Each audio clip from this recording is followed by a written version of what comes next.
करते हैं। व्यष्टि अर्थशास्त्र का मतलब क्या होता है, माइक्रो इकोनॉमिक्स का मतलब क्या होता है कि जब हम छोटे स्तर पर, एक परिवार के स्तर पर, एक छोटी औद्योगिक इकाई के स्तर पर आर्थिक क्रियाओं का अध्ययन करते हैं, तब उसे हम लोग माइक्रो इकोनॉमिक्स या व्यष्टि अर्थशास्त्र कहते हैं।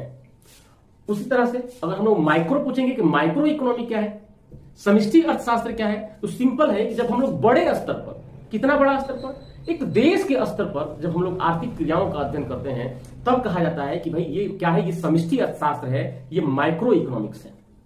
तो देश के स्तर पर हम आर्थिक क्रियाओं का अध्ययन में क्या अध्ययन करते हैं, हम लोग देते हैं कि उस देश की आर्थिक समृद्धि क्या है, कैसी है, उस देश की आर्थिक विकास कैसा है, उस देश में बेरोजगारी की क्या स्थिति है, उस देश में गरीबी क्या है, गरीबी कैसा है, उस देश में जीडीपी जो है वो किस प्रकार से बढ़ोतरी हो रही है, मौद्रिक नीतियां जो है वो किस प्रकार से जारी हो रही है। जब इन सब चीजों का अध्ययन करते हैं तब हम कहते हैं कि ये कौन सा इकोनॉमी है, ये माइक्रो इकोनॉमी है,